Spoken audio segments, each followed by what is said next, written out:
Assalamualaikum warahmatullahi wabarakatuh. Selamat siang semuanya.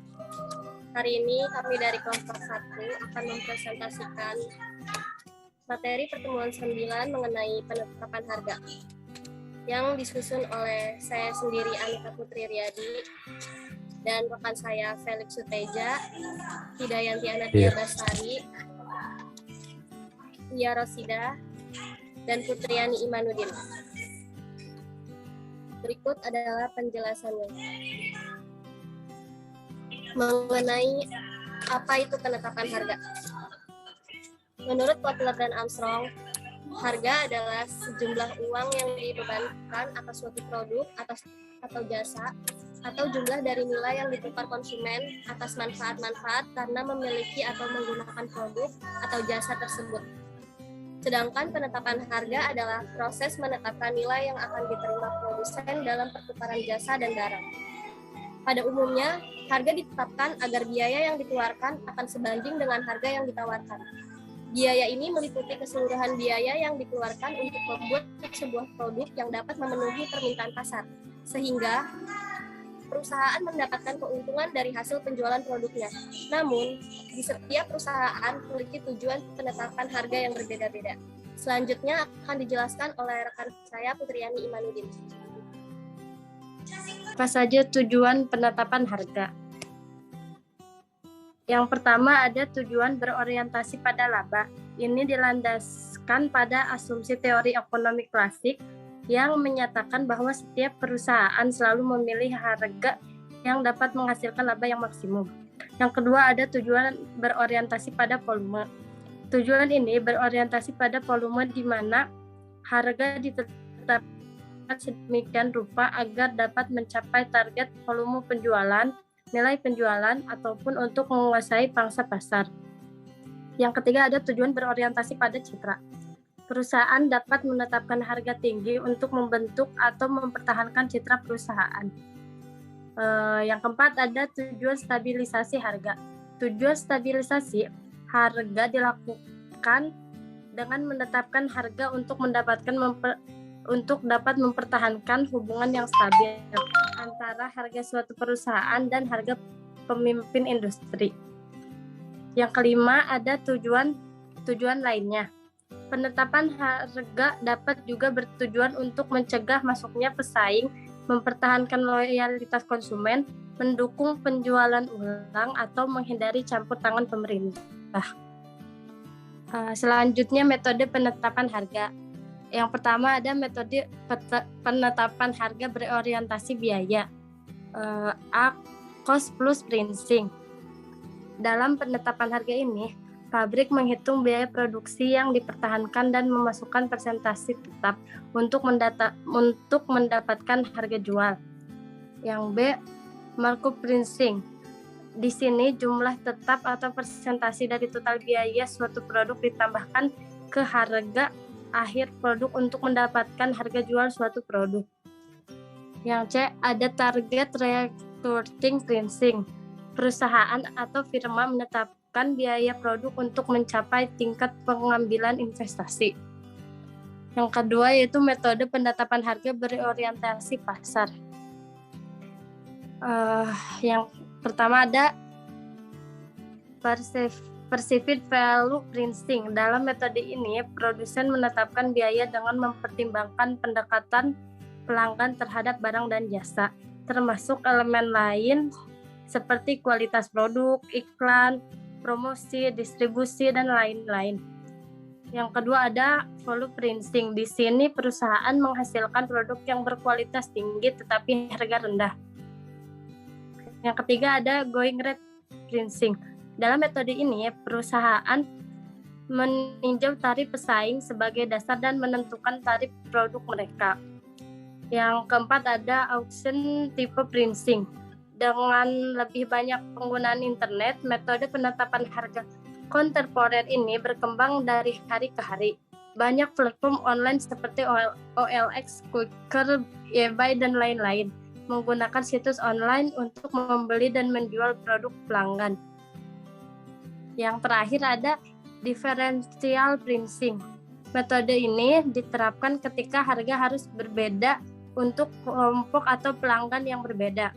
Di sini harga mungkin berbeda menurut wilayah, produk, area, dan waktu.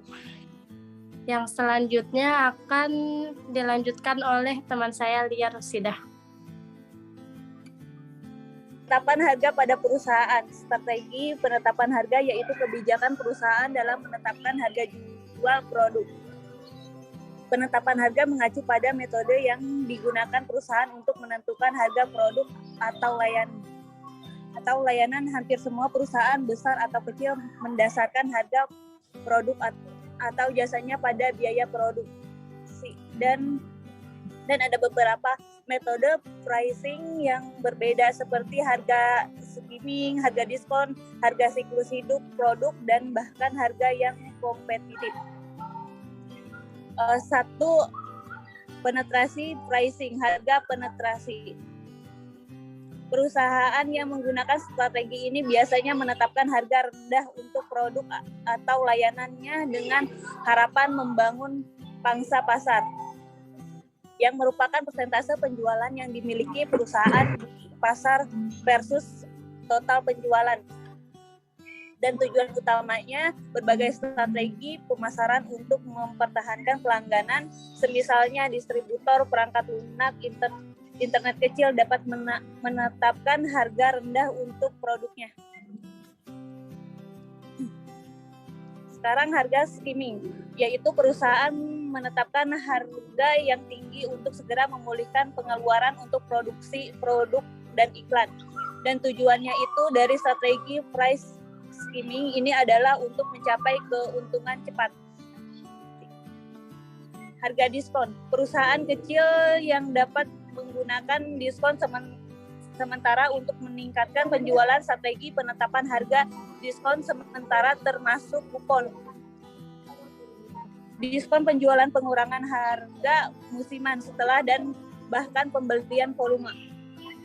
Misalkan produsen pemakaian kecil mungkin menawarkan penurunan harga musiman setelah libur, diskon volume mungkin termasuk promosi beli 2 gratis 1.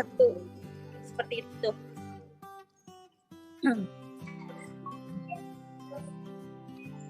Harga siklus hidup produk. Semua produk memiliki masa hidup yang disebut produk life cycle.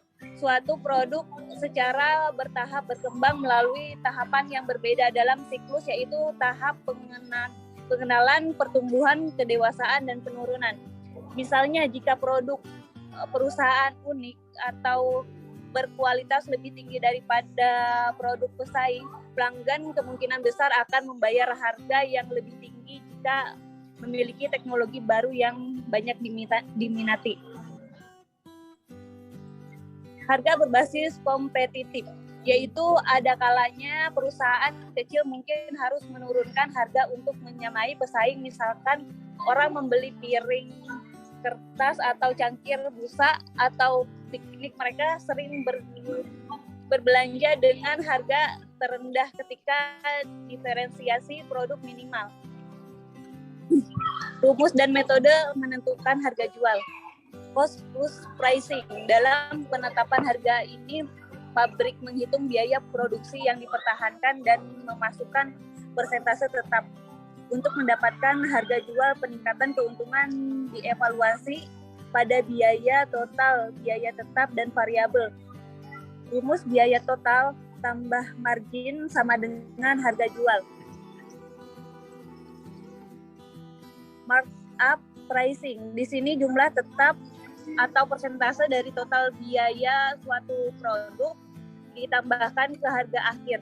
Rumus harga beli tambah markup persentase harga beli. Break-even pricing adalah cara penetapan harga yang didasarkan pada permintaan pasar dan masih mempertimbangkan biaya. Cara penetapan harga break-even ini dapat diterapkan dengan menggunakan beberapa syarat tertentu, yaitu seluruh biaya perusahaan dapat digolongkan ke dalam biaya variabel dan biaya tetap.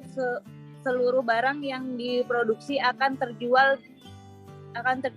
Biaya variabel per unitnya tetap. Selanjutnya akan dilanjut dengan Felix Suteja. Oke. Kita akan masuk kepada metode pelaporan cost dan laba rugi. Di sini ada dua metode. Yang pertama adalah metode absorption atau full cost. Harga pokok terdiri dari beberapa komponen, yaitu pertama biaya bahan baku langsung, kedua biaya tenaga kerja langsung, biaya tidak langsung, pabrik, BOP tetap, dan BOP variabel. Metode yang kedua adalah variable costing, biasa juga disebut dengan direct costing atau contribution approach atau pendekatan kontribusi. Harga pokoknya di sini terdiri dari total biaya variabel atau biaya produksi variabel, seperti bahan baku langsung, tenaga kerja langsung, biaya tidak langsung variabel, biaya penjualan dan administrasi variabel. Boleh dilanjut.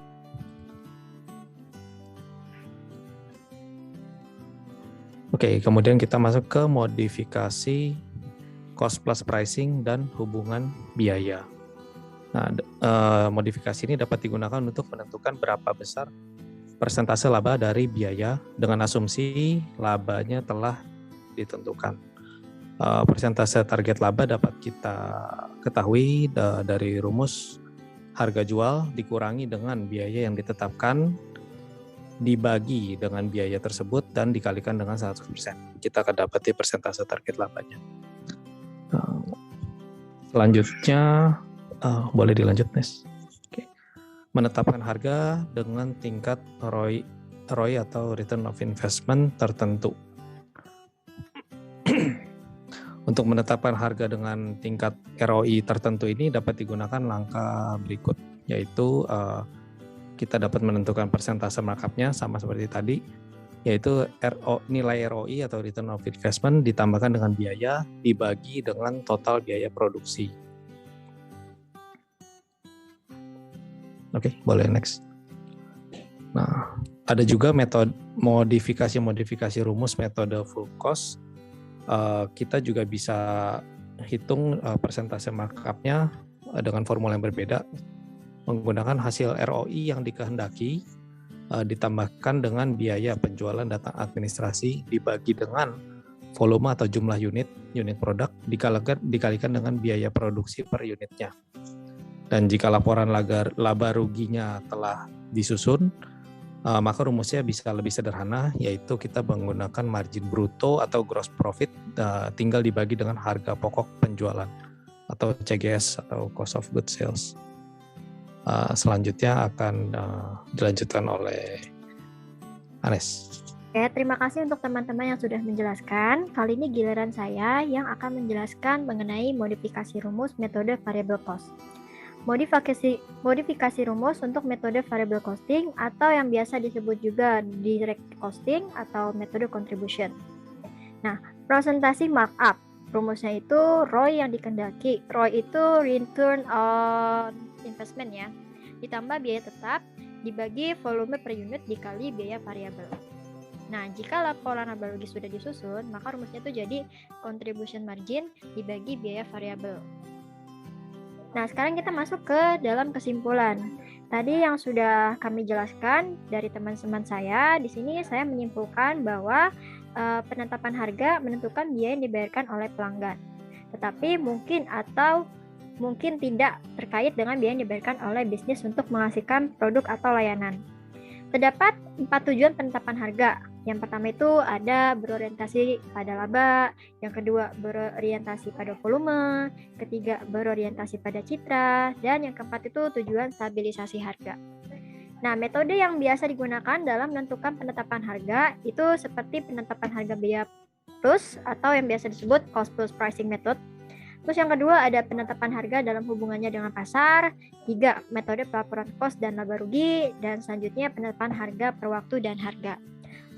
Oke, mungkin itu saja yang bisa kami jelaskan dari materi penetapan harga. Semoga bermanfaat untuk kalian semua. Kurang lebihnya kami memohon maaf jika kami ada salah-salah kata atau beberapa kata kami yang tidak baku atau beberapa penjelasan kami yang kurang lengkap. Semoga kedepannya kita bisa saling sama-sama bisa menjelaskan dan memahami. Terima kasih untuk kalian yang sudah menonton video ini. Saya dan teman-teman mengucapkan terima kasih banyak. Dadah.